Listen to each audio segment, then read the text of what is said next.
Salam guys! Welcome to Twice Inspired with Habiba and Shukri. So we really hope this podcast will inspire you.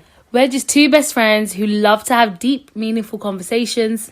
And even though the things we're going to talk about are nothing new, sometimes it's helpful to hear it twice so you can be twice inspired.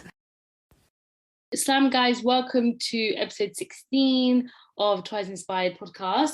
Habiba's not with me today just because she has some personal reasons, so let's just pray for her. But today we have a very, very, very special guest. I'm so excited to introduce this guest. Some of you guys might know her already, like she's really big on Instagram, and we went to school together, so that's how I know her. So our guest today is Rubbia. Salam, Rubbia. Walaikum salam. Thank you so much for having me here. Oh, sorry, my throat. I was so excited, my throat played up.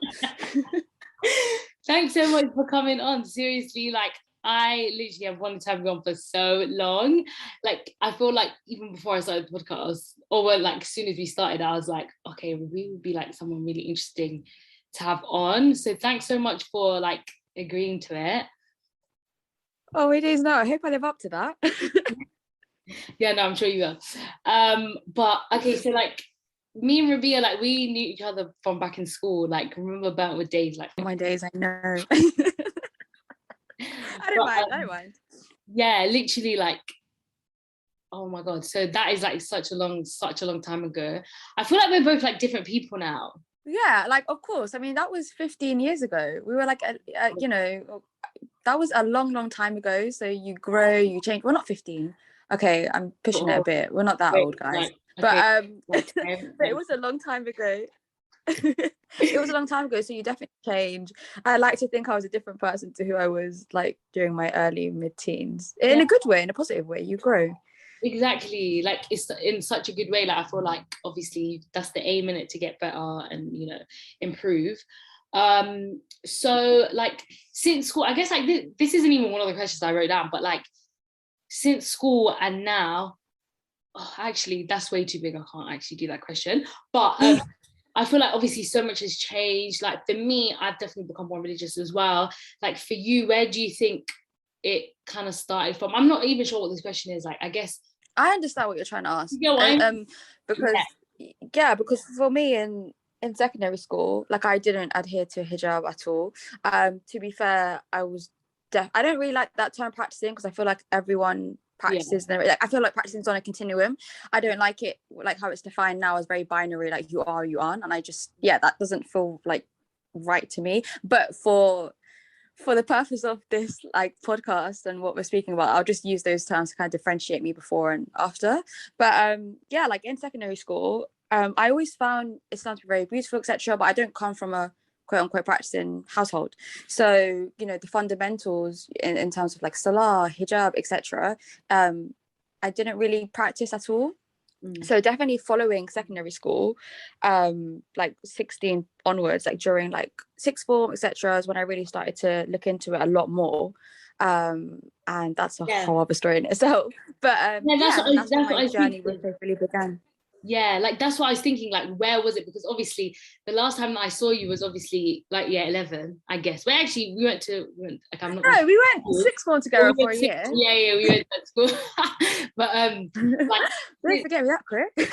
Yeah, like I'm like, but so like obviously that the reason why I'm asking is because the last time that I saw you, or that we were like close and we were friends, is like you didn't wear hijab, for example, or like maybe, as you said, less practicing, like not practicing, but less than you are now. And then now, like on Instagram, where I see all this, it's so good, seriously, like literally from your page, like I see reminders, I see inspirational quotes, I see like all these like trips that you're taking, which we're going to get onto as well, like, and I'm just like, this is so amazing. So what was like the spark that kind of made you kind of become like to the level that you are now? Well, a big part of it was actually who I was surrounded by during like 16, 17. It was actually you guys. It was like a lot of women who adhere to hijab, and it made me a lot more intrigued by it. One of our mutual friends that we have as well, I spent a lot of time with during sixth form. She had a huge influence on that. But also I started to get to a point where I was like, okay, you don't feel empty or anything, but you feel this sort of like like I was 16, 17, and I was like, no, like there's something missing, like there's something bigger than me, but I don't know what it is. And then my brother as well, he's like, he was everything in my journey of Islam. Like Allah really used him as a means, I think, to bring me closer to him, because from the age of like 10, 11, he would like give me dawah like literally he would buy me abayas, and he'd be like on Eid, he'd buy me abayas, like, oh Rubbia, it looks so nice on you. And he's like, what, 11, 12? He'd stick to us around the house just so when I pass them I have to read them, because I'm like, oh, what is that? And then I've read it and I'm like, oh, I've just read a dua. And then like for Fajr, he wake me up, even if I'm like, oh, my days, like, leave me alone. Like, you know, I was really quite, I was just not as connected back then. So I was just not as interested, but he would always kind of really softly and gently, like, just pursue and giving me dawah. So that was a huge influence too. So I'd say my brother, I'd say the girls that I was around, and then also me just looking into, okay, what is out there. And for me, I didn't want to practice something without understanding it. I didn't want to practice it like, of course, obviously I was born Muslim, but that wasn't the reason I wanted to practice it. I wanted to understand, okay, what am I practicing? So I looked into the three monotheistic religions, and for me, the more I looked into all of them, Islam is the one that resonated with me most. To me, it's the one that you know, I could get the most answers to for the questions that I had. And I just fell in love with it, and the more I fell in love with it, the more I learned about it, the more I wanted to adhere to different parts of it. Well, I mean, it's a lifestyle, isn't it? So yeah, I guess that's where my journey began, and it's continuing, because it's just, which is what I really, really love. Like, there is no end to gaining knowledge. Just you could learn knowledge to your death. Like, I find that really beautiful, to be fair. But yeah, so I'm on that journey now.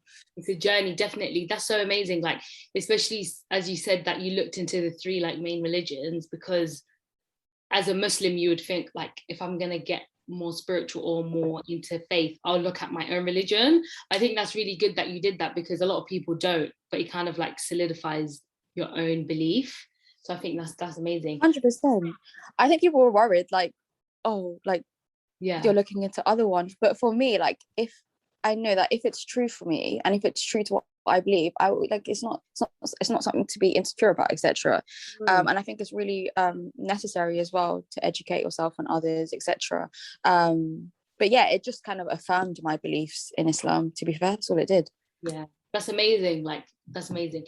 Like, and I think yeah, people always get worried about that. For example, if someone's going to study like philosophy or like a different religion at uni or even A level, they're like, oh, don't ask too many questions, that don't dive too deep. But it's like, if it's there, like, it's gonna obviously make you stronger. Like, there's a lot of people and teachers who've actually like tried to look into all the different religions, or even like bring down Islam, and like that's made them become Muslim. So I think it's important to do.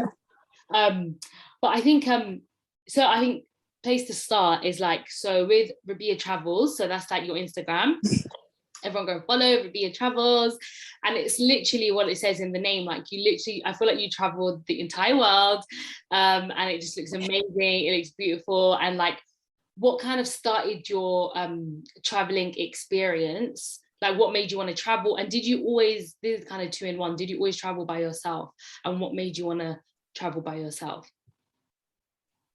Oh, okay. So so growing up, and I've actually put this in a lot of my captions, like, I did not come from I guess a financially stable household. Obviously, I was raised by a single mom, 4 children, raised in South London. We didn't really have opportunity to travel anywhere. I never left London, but it was always a dream. Like, when I was a kid, like, I was always like, oh, I really, really want to travel. We want to go abroad, etc. But that never happened during my childhood. And then I got to about mid-teens, and there was I don't know if you remember, but Bert was actually doing it. It was an expedition. It's like a world challenge, and I did it with a few of our mutual friends as well. Wow. And I went to Morocco. Yeah, I went to Morocco. I remember this. Yeah, and then that's what like sparked my like love for it, and it was my first time when I was abroad that I actually also witnessed like poverty, like real life poverty, and that really like struck me. It really pained me, and when I came back, I was quite disorientated for a bit, because I was so confused. I was like, how am I living this life, and I'm seeing the lives of others living, you know, in poverty abroad. And for me, I was like, okay, what I want to do is I want to travel. I want to see more of the world. I want to explore, but I also want to try and aid those who I come across in my path, etc., whilst I'm abroad. So I started saving from when I was about 16, 17, started working because I knew the only way that was going to be possible was if I self-fund. So I started saving, I took a gap year, also started, like, I worked full-time, started saving during then. And then it was during like the beginning of uni that I started, planning these trips, etc. And then also reaching out to organizations abroad. And I guess that follows on to what led me to be more confident in solo travel, etc. Because a lot of these trips I was doing abroad where I was volunteering, I was doing by myself. And so that got me really confident in traveling solo. And then even to the point now that if I'm not doing, because I'm not always volunteering abroad when I go abroad, but if I'm not doing something abroad like that, I still feel very excited and comfortable within my own company to want to travel abroad alone. And I love it. People always think that, I get questions like, do you not like people? Like, do you not like spending time with your family and friends? I'm like, no, like, I love it. Like, I that's why I don't like that term introverted or extroverted. I feel like I can fit into both. But for me, I love both. I love socializing, I love being with people, but I also love traveling alone and having my own downtime and having that space to myself to just reflect, recharge. And it definitely during my trips is when I feel like closest to Allah, when I'm alone. And to be honest, there's no one else I'm speaking to but him. There's no one else I'm sharing my experiences with but him. And that's why I love it so much as well. That was a lot, sorry, and I spoke really fast. Tell me to slow down. That's good. I literally speak so fast as well, but so maybe let's try to speak slower, but don't get stressed.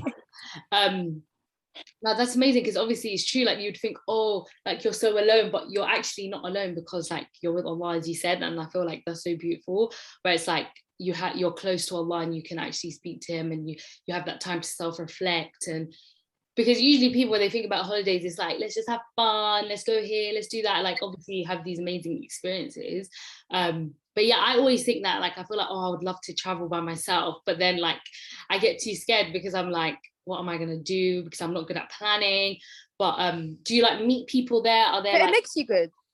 Yeah, that's true. Like you'd have to, and you get to do whatever you it forces you out. Oh, sorry, I keep talking over you. No, it's fine. It forces you out of your comfort zone. Like, that's why I love it. Like, people think, oh, what am I going to do when I go abroad if I'm by myself? Firstly, it makes you meet new people, because when you're with your friends, etc., it's such an amazing experience, definitely. But when you're with them, you're less inclined to go and meet new people. You're in your little bubble and you're comfortable in that, which is again, those are amazing experiences. But when you're traveling alone, generally I find, number one, people, other solo travelers or other travelers, or just the local people, are more likely to approach you if you're a solo traveler. They just feel more comfortable relative to if you're in a big group.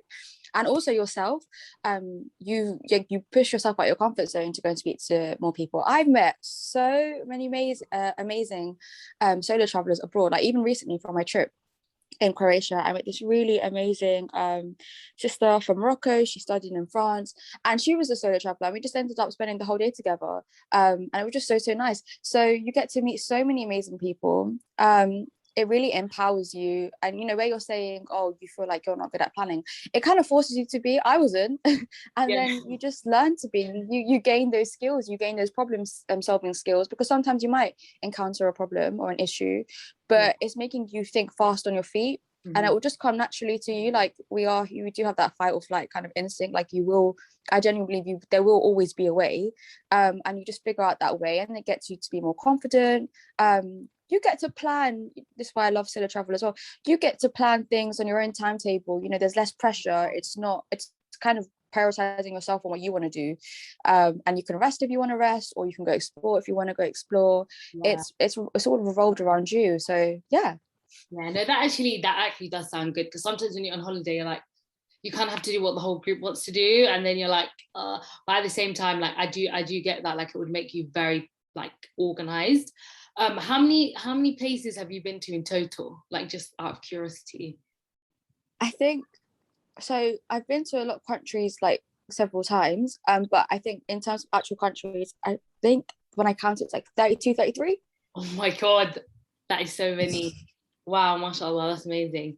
And so that's been like, so you started like since uni, and then like you just on. And then were you like, let me just start the Instagram, or was that like from the beginning, or like how did that come to? So Yeah.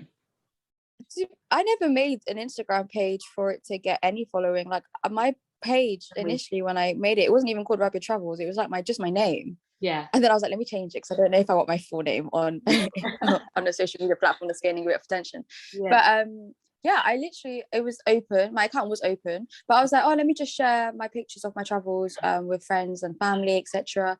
And then it started gaining a lot of attention, and I think that was predominantly due to the fact that I was wearing jilbab in a lot of my pictures. And by the way, I had no idea that even that side of Instagram existed. I was like, oh, and then I started getting a lot of Muslim a lot side. of follows from other, and then I started getting a lot of follows from like other sisters who adhere to jilbab or just hijab in general, and I was like, oh my days, what, this is so cool. Because I hadn't really seen that much, like many around as well, so it was actually really nice to see on social media, because I hadn't really seen, there's barely any in real life at that point, never mind like on social media. So when I started to see that on social media, I was like, oh, this is so cool. And then I guess like it just, my page started to gain more attention, and then once I realized, oh, people are kind of interested in my travels more than I thought they'd be, and my journey with hijab, and just the different aspects of my life, for example, like what I do for work, etc. So I was like, oh, okay. And then just kind of grew very organically, which is what I like, because I don't feel like it's like a chore or anything like that. It's just actually just a passion. It's just a hobby now. It's not something I have any expectations for. It's not something I'm like, oh, it really needs to grow or anything like that, because it was just something that started off very organically. It's just really nice, like any comment, any DM, any like praise it gets is just always just such a plus and a bonus. Just it was very organic, which is really nice.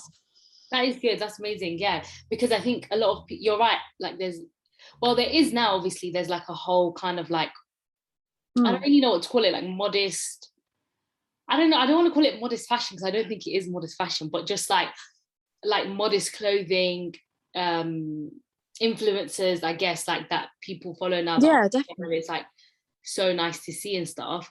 And I guess like what has been your journey with that? Like obviously now you wear jilbab, mashallah, like that's amazing. Okay, I don't even know what this question is. I'm trying to say like what has been like your hijab journey. I know what you're saying. So I'd say, so from when I was around 17, so when I started looking into Islam more, that's when I was like, okay, you know, hijab is something for both men and women, and it's something that I want to look into.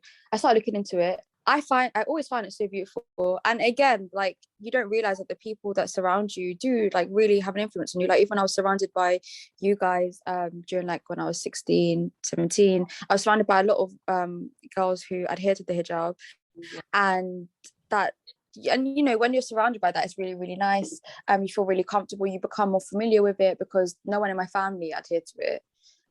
So your environment really does make a difference. Okay, I really want to try, and I tried, and I found it so beautiful, but I couldn't find myself committing to it. And so I was like, okay, let me try with abaya first, because for me, I found it more difficult to cover my hair than I did to cover my body. So I started with abaya first. I was on and off around abaya, and that received a whole different sort of reception, but we'll get onto that later. And then I kept, this was going on and off for around 2-3 years, as in me trying, me like having setbacks, etc. And then someone I really loved passed away, and it was kind of like, seriously, like, if I don't do this now, when am I going to do it? Like, it's for the sake of Allah. And I think that was a huge factor. And then also during that time period, because one of the reasons I think I was skeptical, hesitant to wear it, is because of like the background that I come from financially. I always knew I wanted to be very financially independent when I grew up, right? And all I heard was, oh, hijab is gonna like prevent that. It's gonna be really difficult for you to get a job. It's gonna be really difficult professionally. And it's really sad at that time that I really allowed those thoughts to get to me. But we're human and it's natural. But so one time I was making dua, and I think it was for a job. It was for something to help me professionally, and I was asking Allah to aid me, etc. And that's when it kind of dawned on me. I was like, wait, hold up. So you're here, like you're making dua, you're asking Allah to aid you with something, like professionally, because you only believe that Allah can grant you that, but yet you're not adhering to hijab. One of the reasons you're not is because you're scared that His creation is going to prevent you from progressing. And I was like, that doesn't make any sense, because if it's something pleasing to Allah, then how am I, why is Allah going to put obstacles in my way like that? Like, do you know what I mean? I mean, obviously there will be obstacles, but I mean, generally, overall, why am I placing that power into His creation rather than the creator? Why am I not doing something pleasing to the creator in fear of the creation, when I believe that only the creator can grant me it? Sorry, that sounded like a play on words. But yeah, and so when I realized that as well, I guess just that combination, and then losing somebody I loved, and just got to a point where I was like, no, I'm doing this, I'm gonna try it at least. Then I did it and never really looked back. I think because I started with abaya first, it actually really helped in terms of, then when I started covering my hair, I was so used to abaya that it just became the norm for me. And then I saw some sisters in my sixth form that were wearing jilbab before, and I was like, oh, like, what is that? And I was surrounded by a few that also started wearing it, and so I looked more into it. And then I'd say like a year after adhering to the headscarf and abaya, I started out jilbab, and that's it basically. No, that is amazing, because I think people, they probably do think start with hijab first, but that is interesting, because sometimes I do think, like, now that you've said it, it makes sense, because it's like, if you wear abaya first, then you wear hijab, because for example, a lot of people wear hijab first, but then they're still wearing maybe like certain clothing that maybe they wouldn't wear otherwise. So it's like, it kind of makes sense in that way, like, because it's kind of easier to just cover your hair rather than change your whole style. Do you get what I mean? Like all the clothes that you wear. And I guess like leading on from that, like, what was your experience with like wearing the abaya first and then your hijab, and then also what is the experience now being a jilbabi, like in this kind of on social media and also traveling? What's kind of been the response to that? Okay, so when I first started wearing abaya, a lot of people had things to say, like, what's the point, that's not hijab. Basically it was quite negative, not from my family or friends, but just like the wider kind of people who didn't really know me that well, kind of commenting, etc. Or she's not gonna stay wearing that, those sort of comments. And some of them weren't directly to me, it's actually rarely to me, I kind of heard, which was really sad. But this is why when girls talk about their struggle, etc., I'm always like, don't give people the power to determine your journey, because if I had listened to that, if I had like allowed them to get to me, which is by the way natural, because we do allow people's opinions and thoughts to get to us, but if I had allowed it to hinder my journey of hijab, then maybe, Allah knows best, but maybe I wouldn't be at this stage right now.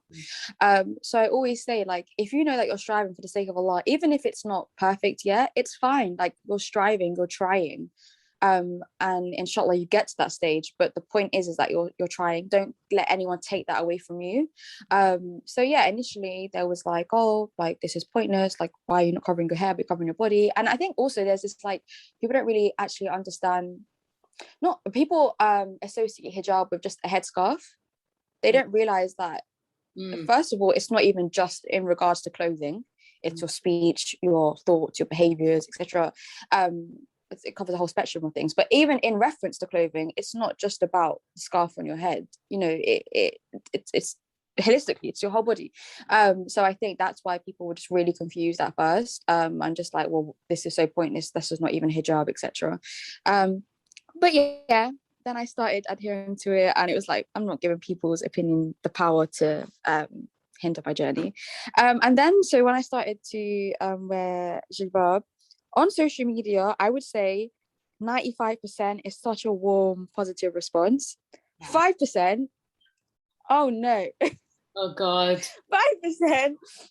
And the thing is, even in psychology, like, like, our brains take us to I guess it's like as a protection, but it takes us to the negativity. Like we could have like a whole page of compliments of nice things people said, and the one bad thing someone said, your brain takes you to, like your eyes focus on. That's what was happening for a while until I had to be like, no, rub your stop.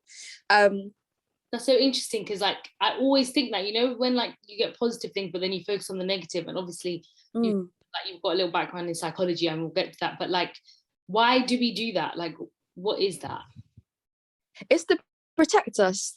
So we don't like, for example, in terms of change, humans don't like change because your brain sees change as a threat. And even when we get negative comments or something, your brain sees it as a threat. So it's more like to protect you. Okay. So you're focusing more on that. Which I had to train myself to undo, because I'm like, look at how many beautiful sisters are saying such nice things that you're connecting with, etc., and you're going to let like trolls or like 5% of people who are on your platform get to you. But yeah, there is like bad reception. I get you shouldn't be on Instagram, like you shouldn't be wearing colorful jilbabs, you shouldn't be so out there, you shouldn't have your voice on Instagram, etc. And you know what, people are entitled to their opinions. That's completely okay. You can have those opinions, but first of all, if you're going to give me nasiha, make sure it's correct, make sure you're giving it in the correct way. Obviously I have an obligation to take it on regardless, right? However it's given to me, but most of the time it's given very like passive aggressively, it's given very rudely, and it's not necessarily correct. If it's an opinion that they take, it doesn't mean that the opinion I take is wrong, for example. So yeah, there you have that side of it. And then in real life, when I'm traveling, generally, I mean, you get like the odd stare, etc., like a rude stare, but I find that when people are staring or looking, they're just genuinely intrigued. I really haven't had a negative experience, and obviously I know that's subjective to me, but except from like when I was crossing over to Palestine, but I mean that's expected. I feel like that's expected with Israeli police, etc. But aside from that, generally people are just intrigued. People just, when they're looking, it's so foreign to them. So of course they're going to stare. If I'm going to a part of the world where they've never seen a woman dressed like me, of course they're going to stare. Like, she's like, who is she? What is she wearing? What is that? Like, who are you? And then I have conversation, and yeah, it's for a lot of people, they love hearing about it. They find it interesting. And don't get me wrong, there are people who say I don't agree with it, and that's fine. I'm not trying to make you agree with it. If you don't want to agree with it, that's fine. But they're not rude. They're just like, that doesn't align with their values. That's fine. I'm secure enough in it to be like, it makes me happy. But thank you for listening, and just go on my way. But generally, most people are really receptive to it. They're just intrigued, they're interested. I mean, there are parts of the world I've avoided. I haven't gone to certain parts of Eastern Europe, etc. Like, where has been, so obviously you said you avoid certain places because of that, and has there been a certain place where you have maybe had a negative experience, or maybe has been the most like, uncomfortable, or I don't know, as a jilbab alone? I'd say probably like parts of Europe, where I've got a lot of stares. Again, hasn't never been like full on, or like someone hasn't really come up to me. In fact, it happened in London. So the only time it did happen was once in London. So, which is quite ironic because where I live. But that is crazy. But yeah, aside from that, abroad, it hasn't ever really happened at all, except from an airport here and there, where they've just had like before security checks. It's just been, but I'm kind of prepped for that. But abroad, with like the local people, I think in parts of Europe I get a lot of stares. Sometimes it can feel a bit uncomfortable, but I haven't had like really any horrific bad experience at all. Alhamdulillah. Alhamdulillah, that's good. Like, that's like Allah protecting you, because kind of leading on from that, because obviously like you travel alone, people have a lot to say, like, because obviously now I don't know when, or like as of recently, like you live alone as well, and like what is that kind of experience like, or did you know like from young, because as you said you're very independent, like it was just you and your mom, and like obviously siblings as well, and like were you always like, I'll live on my own, or was that just as you grew up and became even more independent, you were like, this is the right choice for me? And like, what has that experience like been like? So I moved out recently. I moved out during the pandemic, actually, which was actually good time to move out because prices for everything was a lot cheaper, which is probably why I was able to, actually, to be fair, because I am definitely not rich and I just started in like my 9 to 5s, etc. But yeah, I never really had a plan of when I wanted to move out, etc. And I'm very family orientated as well. Like I love spend like even now that I've moved out, I'm probably like on the phone with my family every day. I see them a couple times a week, etc. So I was always kind of nervous too in that sense. I was like, I'm really going to miss them, etc. But then my brother, so he got married quite early. He moved out quite early, and so already, yeah, I started to see, oh, okay. And then for me, I think there's just automatic, like, generally within culture as well, like the woman generally only moves out when she's married. And for me, I was like, I don't know, like, firstly, I don't know when that's going to happen, and secondly, I'm like, do I want to wait until then to move out? Like, I kind of just wanted to experience it for myself, have that time for myself. And during the pandemic, where I couldn't travel and really have that time for myself, I thought, okay, let me try a different sort of change. And I was like, let me try moving out. And yeah, I love it. I love the independence it grants me. I love the fact that I can still go see my family whenever I want. I'm on the phone with them all the time. I can still adhere to the duties, you know, of being a sister, of being a daughter. I think that's something that I was really scared about. I thought, oh my days, like, am I just leaving my mom? Am I just leaving my siblings, etc.? Like, and I think when you're like the eldest daughter as well, I mean, I think many girls can relate to that. You have a lot of guilt. You feel a lot of guilt.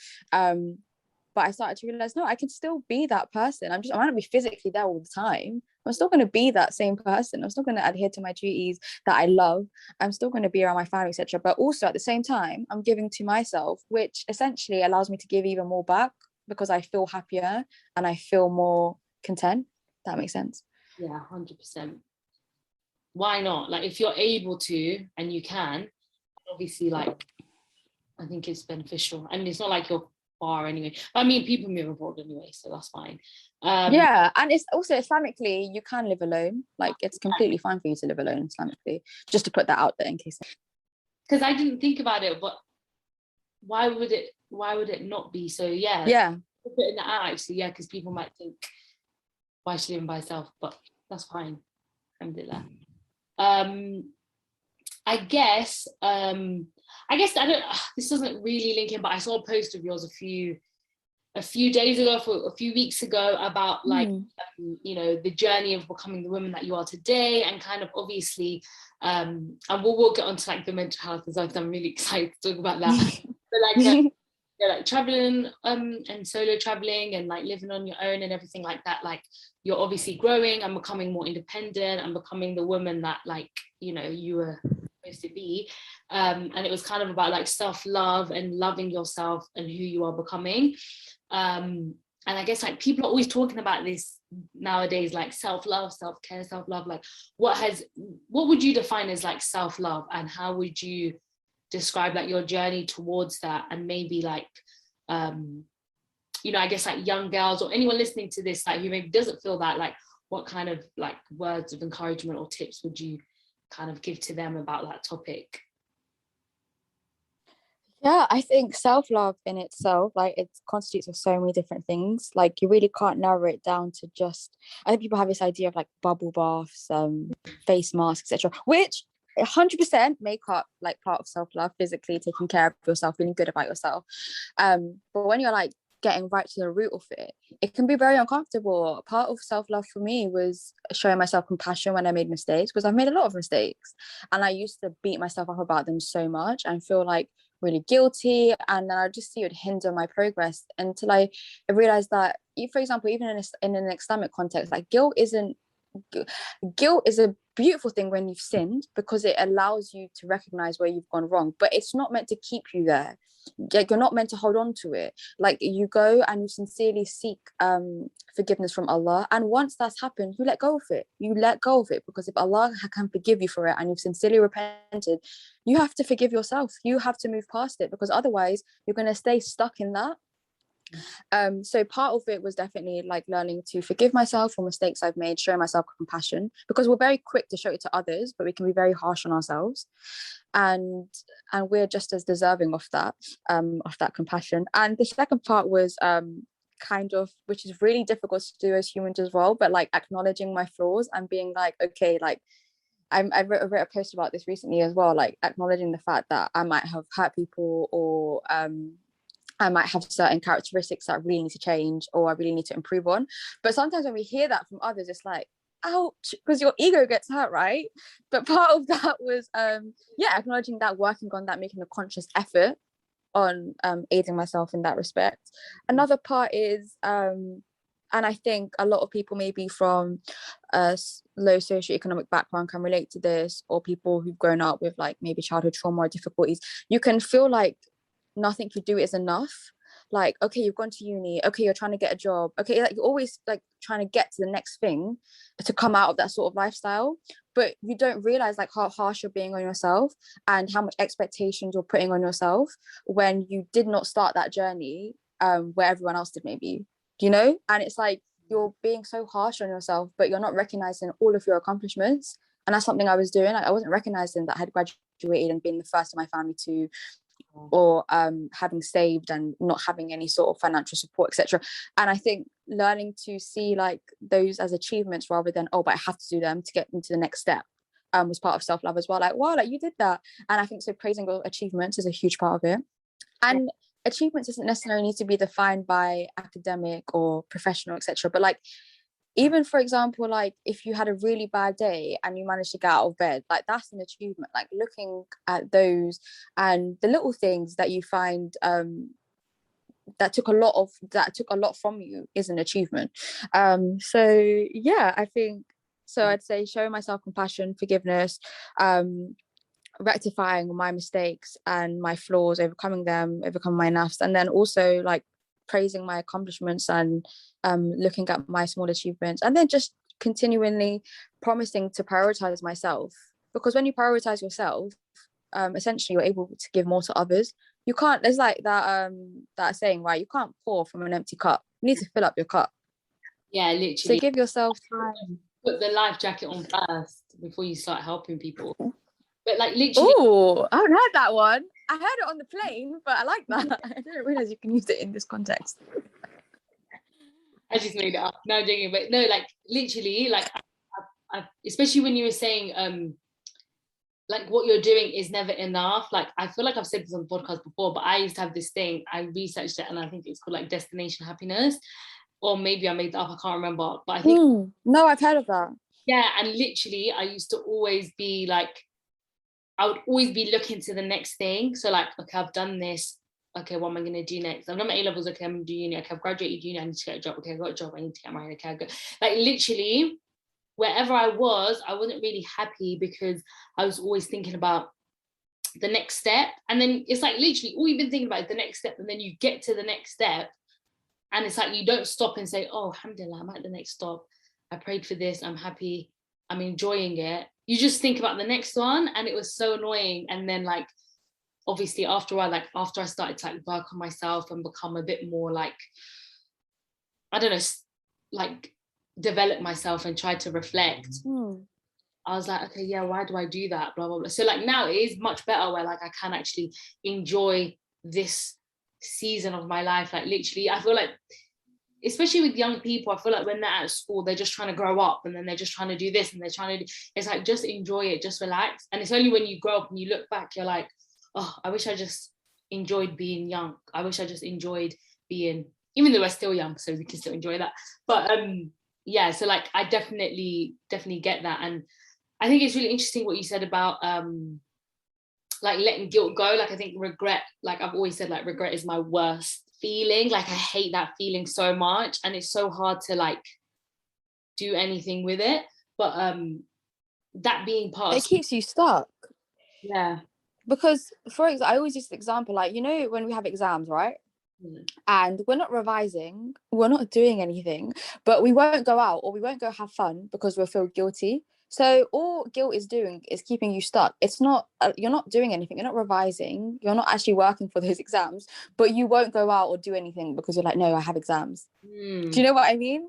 Yeah. So it just keeps you there, rather than if you're like, okay, cool, let me go do a bit of work and then I'll go out. So you don't have that guilt anymore, but you've done something productive.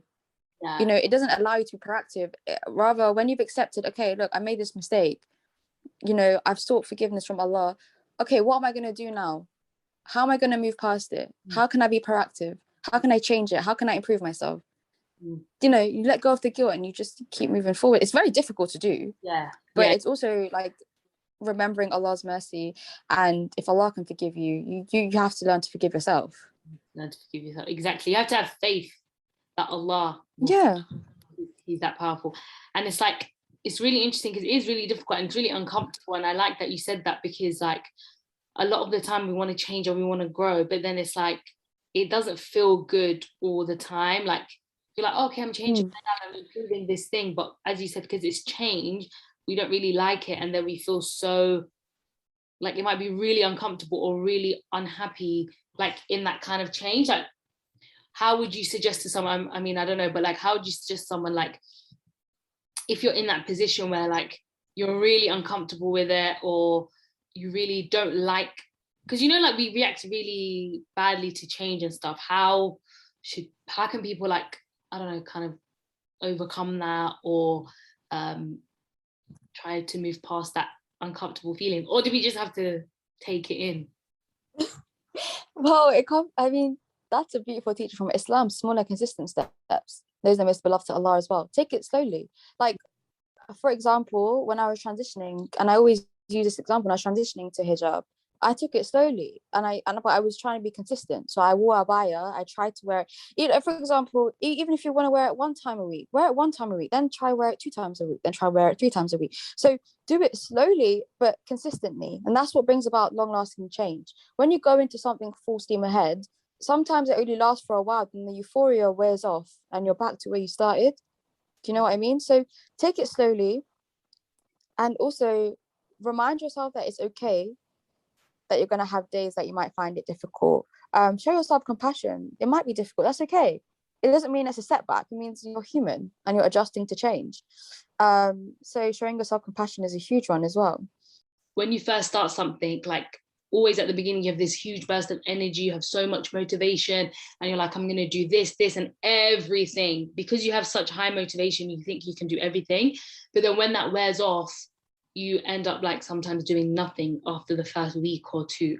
I think that's such an important point. Like, even though you get super excited, like take it easy, it will be fine. Because I think even now on social media and stuff, there's people that like they don't wear hijab because they feel like if I just wear it one day and then I don't wear it the next day, everyone's gonna, like, you know, basically get at me, so they don't wear it at all. And I actually saw someone on Twitter posting like the reason why maybe I don't wear hijab as I would like to, which is like on and off, a few days here and a few days not, is because of how much I know the internet would basically get at me. And I just thought this is what I mean. Sorry, continue.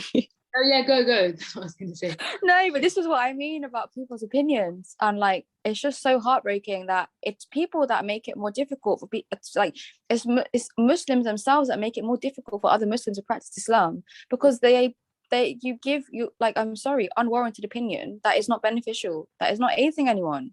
The sister's trying, you know, and it's like, who are you to tell someone? You're not the gatekeeper of hijab. Who are you to tell someone they shouldn't wear it if they're only wearing it a few days? You know, you're going to have to be held accountable for those sort of comments. People forget that. You know, on Day of Judgment, if you've made it more difficult for someone and you've given an opinion that has hurt someone or that has made it more difficult, you're going to be held accountable for that. So imagine you being asked, who are you to tell someone to not adhere to it because they're not adhering to it in the way you think they should? That's what I really, really dislike. People's opinions really discourage a lot of Muslims. They don't even realize it, because I get a lot of that in my DMs.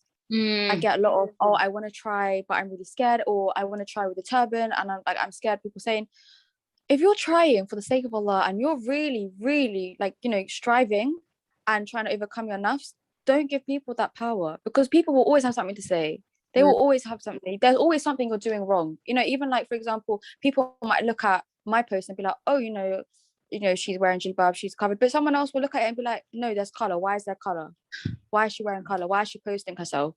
So you're always going to get positive and negative. That's why you hold people's opinions really like far from your heart. Like, I don't I didn't hold them to my heart. Whether it's praise or negativity, when it's praise, I'm like, genuinely for me, it's like, thank you so much for like sharing that much kindness with me. And when it's criticism, if it's not beneficial, then I just keep it away. At the end of the day, the only opinion that you should care about is Allah. So if you're striving for his sake, don't give other people's opinion that much power. Sorry, I'm really passionate about that, but I always just see it in my DMs, and it actually hurts to see that people put others off like following Islam and make it such a difficult religion because of their opinions and the negativity and the judgments that people associate with the deen. And then in terms of what you said before, people really going full force in. It's like it's like what you said, your intent can be so wholesome and so beautiful, but that euphoria won't last if you're not managing it consistently. And sometimes, like you said, going in like full steam ahead can be really difficult to maintain. So it's definitely, I'd say, no matter how excited you are for something, which is so beautiful, you can cultivate that in different ways, but just take it easy, steady, slow and steady. Slow and steady. Literally. Exactly.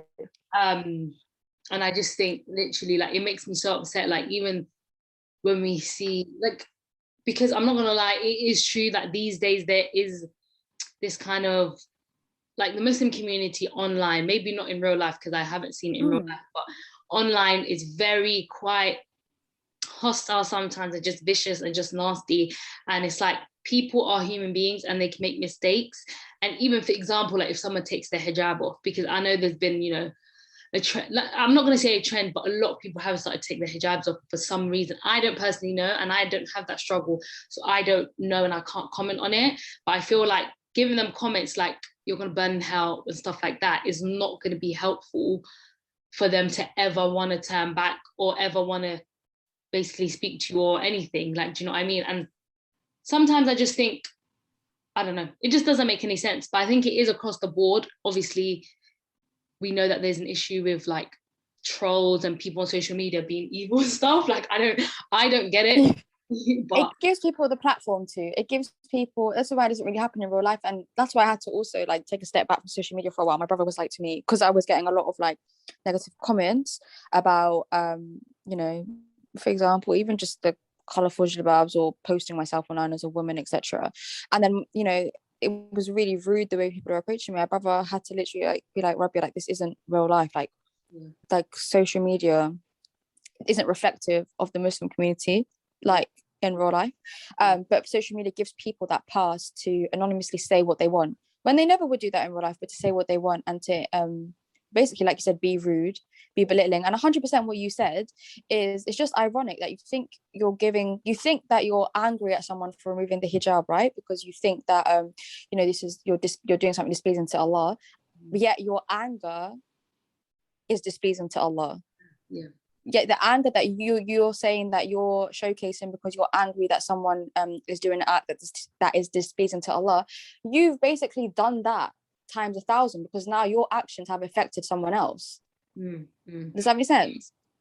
Like, you've gone and said a rude comment to someone and said that it's because you're defending Islam, but you said a rude comment and you hurt someone else's feelings.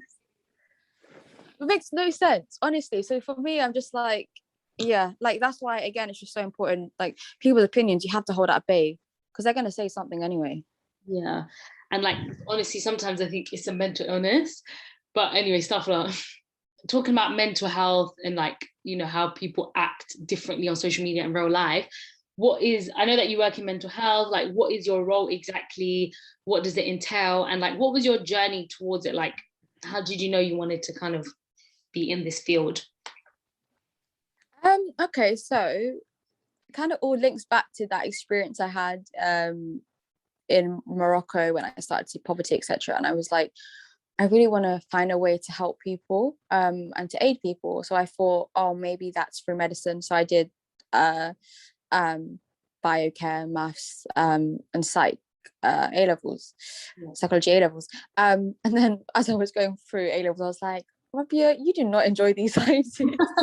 Like, I didn't enjoy them.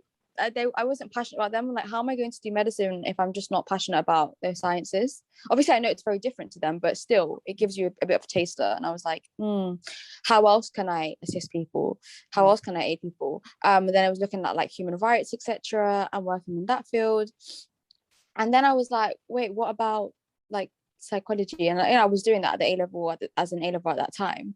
But a lot of people were like, no, don't do psychology. Like at uni, it's not gonna lead you to anything. It's not gonna get you anywhere, etc. They were quite like mixed opinions about studying it. But I was like, look, that's why I took a gap year. I was like, nothing else really resonates with me at the moment. Let me just try. So I did the degree. It was quite broad, the degree. I didn't really enjoy my undergrad as much relative to my master's, but I'll get onto that. But it did provide me with the foundation, so like that stepping stone toward working in a mental health, which is what you need. So alhamdulillah for that. And then I started looking into, okay, what career options do I have? So when you have a psychology degree, you can work in like the mental health sector in terms of like support working. You can work in like research. You can do further studying within that field. So yeah, that's what basically started my journey. I started working as a mental health support worker for a couple of years. And then I was like, I'm really interested in the research aspects of it. So I studied a master's in psychiatric research, which was so intriguing. I absolutely loved it. And then as I started like studying the research, I was like, wait, but most of these frameworks, most of these therapies are based on like Caucasian populations. I was like, there isn't really anything for people of Black or ethnic minority communities. So then I went on to study something called cultural psychology and psychiatry, and I looked at how mental health conditions manifest across different cultures, different sort of therapies that are used. It looks at systematic racism, etc., and how these are inherent in actual our mental health systems at the moment, and how these can how these can, for example, under the Mental Health Act, people from Black ethnic minorities are 4 times more likely to be detained and assessed. Now, that's not necessarily because of like the point of when they're assessed that there's racism or anything like that, but it's looking at all the systems that lead up to that assessment.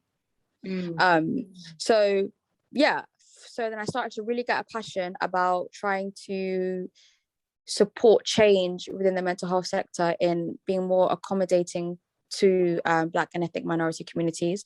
So I began working in the NHS, where I kind of assisted psychologists, etc., and other mental health professionals with patients. So I do very basic psychosocial interventions, something called like graded exposure. If someone has like severe anxiety, for example, and doesn't want to leave their house, you'd aid them in doing small steps into leaving their house, for example, like goal meeting.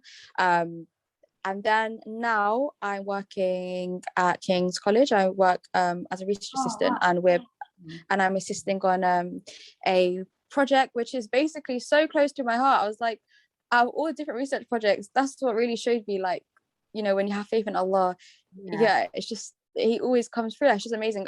Because the project that I'm working on is actually looking at the effect of the pandemic on Black and ethnic minority communities, and also it's looking at how we can like start to create resources or interventions that are specific to, for example, like Black ethnic communities, and trying to branch out. So yeah, that's where I'm at now, currently working on research on that, and inshallah I'm still trying to figure out, but inshallah hopefully go on to a doctorate to maybe qualify as a psychologist, etc. But I'm still trying to figure out what type of psychologist, but yeah, that's it at the moment.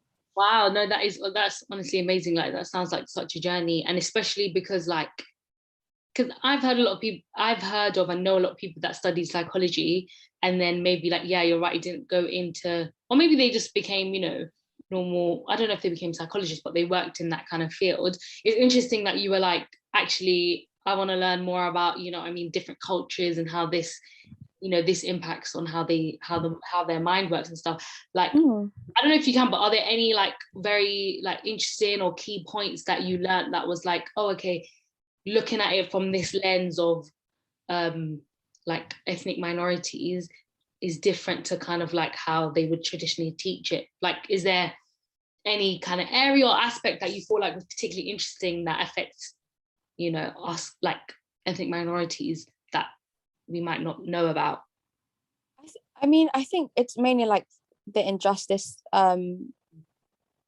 aspect of it, like, and how racial trauma can actually be a big contributing factor to mental health conditions. For example, there was a finding, and it found that people from Black ethnic communities within the UK are more likely to be diagnosed with schizophrenia. And it isn't based on a misdiagnosis. There is actually evidence to show that if you're from Black ethnic community, you're more likely to be diagnosed with schizophrenia and have schizophrenia relative to like your Caucasian counterpart. Now, that finding is only specific to the UK. So if you go to other places abroad, for example, St. Lucia or different other places in the Caribbean or different places in Africa, you won't find that finding. It's only within the UK, and only now they're starting to look into the fact that it may be as a consequence of racism. Yeah. So it was these kind of findings that really like basically like fueled my passion for wanting to understand, okay, kind of combining my love for social justice and mental health into one. And just looking at, when we look at how it manifests differently, for example, in certain ethnic communities, depression might not look like, might come out more physically. So you might have more pains, or it comes out through your body through maybe like physical diseases, physical illnesses, relative to how you might think of depression in terms of like the way the Western world has described it. So it kind of there are big differences. There's even like disorders that are specific to certain countries that aren't within the UK, but the UK wouldn't recognize, because your culture does play a huge part on that. But yeah, I mean, I work currently with for a Muslim mental health organization, and I think that's it's really disheartening, because within the Islamic tradition, like mental health has always like oh my days, like there was so much. It's rich of history of scholars who kind of basically founded psychology. Actually, when you look into it, founded the first psychiatric hospital was found in Iraq. Wow. Yeah, it's so rich in history, but somewhere along the line, and I'm kind of looking into that, I feel like it's during when certain countries were colonized, etc. It just they started to create so much taboo around it, so much stigma around it, so much to the point we are now.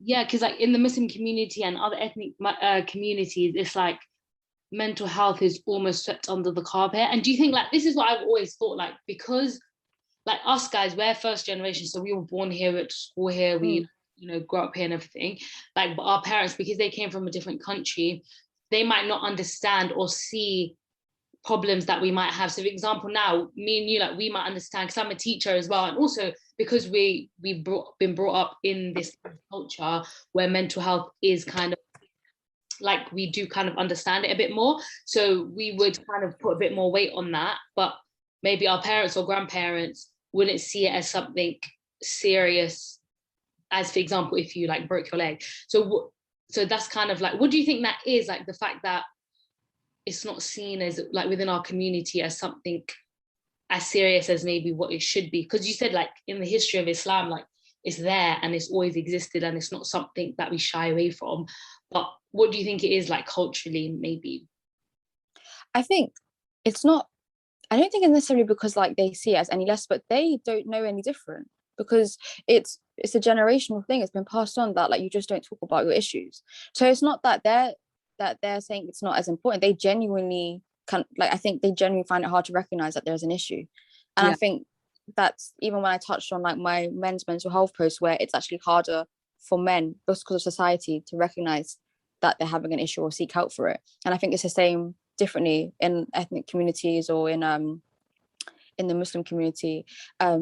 If you have a culture that's basically telling you that it's not that important, not that it's not that important, I don't know, that's wrong, that's basically not, I guess, providing you with the support, etc. And you know what, it's not even necessarily because of the fact that people don't deem it as important. Certain countries are very underfunded as it is. They're finding it difficult to provide physical kind of like doctors, medicines, etc.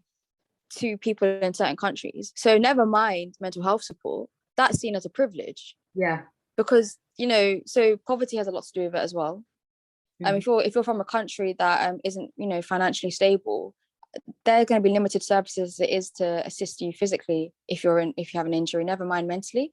But I do think, I think when you're raised in a culture that is where mental health is taboo, you don't really understand it. You don't understand that you need to go and access support, etc. You don't see it as that important because you see it as, well, I've got on with it, etc. So that's why they might minimize the struggle, not intentionally, but of their children, etc. Because they just don't know any other way. They haven't been taught any other way. So how could they know?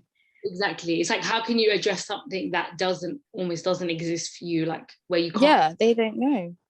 So like that is really interesting. And I guess as well, what you're talking about with men's mental health as well, that's like hopefully like being talked about more and things, because do you feel like women are more likely to kind of say their problems, or be, I don't know if that's kind of cliche, like be a bit more emotional or whatever, and like men aren't really allowed to do that, so that leads to kind of worse conditions,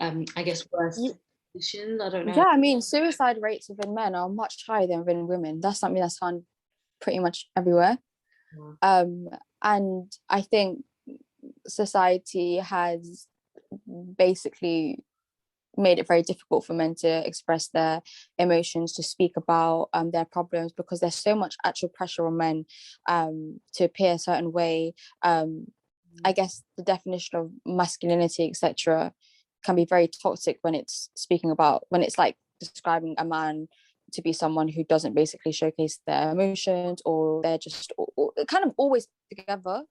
They always have to present themselves as put together, and it's just really sad because it's very common within certain cultures that make up the Muslim community, right? And yet, if you look back on our history, if you look at our beloved prophet, peace be upon him, when he went through the year of sorrow, you know, when he went through that year of grief, there are plenty of hadith that showcase and that you know, present when the prophet, peace be upon him, expressed emotion, where he wept, where he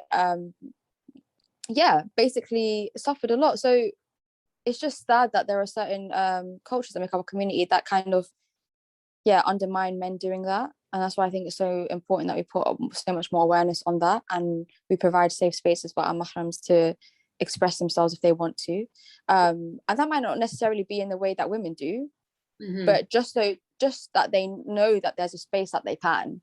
I think that's what's important, just allowing the people around you to know, look, if you need anything, I'm here, and it's okay. And validating their emotions, validating their stresses, not necessarily like, you know, as women we do, I don't know if it's the same for men, not a man, but I know like as women we like to talk about it, and we have our friendships or our sisters that we can do that with, or just our people that we can do that with.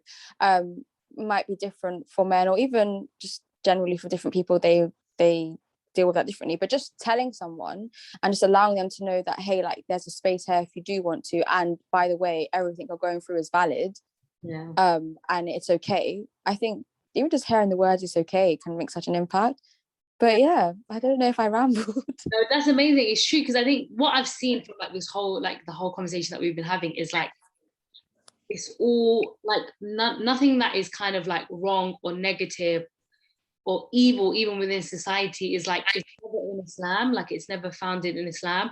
Because even with mental health, people feel like, oh, the Muslim community, like don't talk about it, like maybe you're possessed, maybe you're crazy. But it's like, no, because as you said, in Islam there's a lot of places where they do talk about mental health and how to manage it and stuff. And then even with like the jilbab, and even with living alone and stuff like that, and I feel like it's like, that's the reason why I love your page and I love what you're doing, because it's like just teaching people about different things. Like you're jilbabi, but you're traveling, and you're also sharing your experiences, and you're also in mental health, and like kind of sharing those stats and like those kind of interesting information as well. So I feel like it's really amazing, and we need more people like you to kind of showcase, you know, the true Islam and like what it really means to people, because obviously on social media and around the world there's like a negative kind of portrayal. It's sad because I think, and this is what I always say in my things, don't allow people to box you. Don't allow people to put you into labels or to put you into a certain stereotype, etc. Be like, if you're a Muslim, follow your passions, be authentic, and as long as it's halal, then follow your dreams, follow your passions. Don't live up to other people's expectations of you. Live up to your own. Yeah, I think that's what's really important, and I hope that that's what comes out of my page. Like, live authentically to you, because people will always try to box you into something. That's what I realized. Like, even when I started adhering to jilbab, people expected my whole personality to change, or like they'll speak to me, and when hopefully that comes across in this podcast, but when they realize I'm just really laid back and just quite chill as a person, they're like, oh. I'm like, what did you think I was going to be? I don't understand. And it's just sad because judgment works both ways. And I did a post, judgment works both ways. Yeah. People put a lot of judgment on women that adhere to more conservative Islamic clothing, or even men. And they expect you to be this, like, I don't even know what, but this really like kind of bland, non-personality, no personality, no humor, no anything. Yeah. And then when you speak and you're just like, yeah, we have like, well, I like to think I'm funny, but it's like, like it's just a normal person just trying for the sake of Allah. Like, I'm literally nothing special, like, at all. And definitely, like, you know, my personality is still there. You don't put it on and suddenly you become like this, I don't know, robot. It's like, people just think, oh, they're going to be so strict, or they're going to judge me or tell me what to do. And it's like, just relax. Like, she just said salam or something. Do you know what I mean? It's not. Oh, I'm so worried about me. I don't have time to care about other people's like setbacks. Like I said, I do. Obviously, I care if you need me to, but do you know how worried I am about myself? As in the sense of how many flaws I have that I have to rectify and change. I don't have time to be like nitpicking at other people. I literally, I think that's the fun. I'm like, if people are worried about themselves and what they're going to say when they meet Allah on their judgment, or when they have to account for themselves, no one would have a second to think about anyone else, or about criticizing anyone else, or thinking negatively of them. But honestly, thank you so much for coming on the podcast. I feel like it was so good, this conversation. Oh, I'm glad, alhamdulillah. But thank you so much for having me. Honestly, it's been, I've loved to speak. I haven't actually done a podcast like this. So this is my first. I've actually was really scared. And I think that's why I kept putting it off as well. I get nervous. I kept putting it off. I was really busy. Like, I've been super busy, but I know I kept putting it off as well because I was just not confident. I was like, oh my days, like, how am I going to come across? But you made it so easy. So thank you. Oh, you're welcome. No, I'm so glad. Like, honestly, I think you came across amazing and everyone's going to really love it. Are there any, like, obviously final words? I guess, where are you going next? If where am I going next? Oh, I don't know. Basically, I have 3 weeks annual leave till December, so I'm looking. Inshallah, it'll be soon, for the next few months. But yeah, I'm looking. I mean, I really wanted to do Singapore, but you can't actually enter Singapore. Oh. So as in, like, it's on green list, but you can't, like, it's like double checking, because even if you can go somewhere, that place might not want you. So they're like, we don't want you UK citizens. So I have to have a look, but somewhere exotic, hopefully soon, inshallah. Because we did not have much of a summer here. Summer here this year was not the one. This rain, I've hated it so much, but alhamdulillah anyways. And like, that's so good. We'll definitely keep an eye out. Rubbia Travels, you know, I'll put it on to, obviously when it comes out, I'll show you and everything. But yeah, honestly, thank you so much, and good luck with like your traveling, with your career at King's. Like, it sounds amazing, and just like everything in the future. May Allah protect you and bless you. Absolutely, likewise, and maybe going to even more. Thank you so much again for having me. Thanks, honey. Sarang him. Take care. Bye.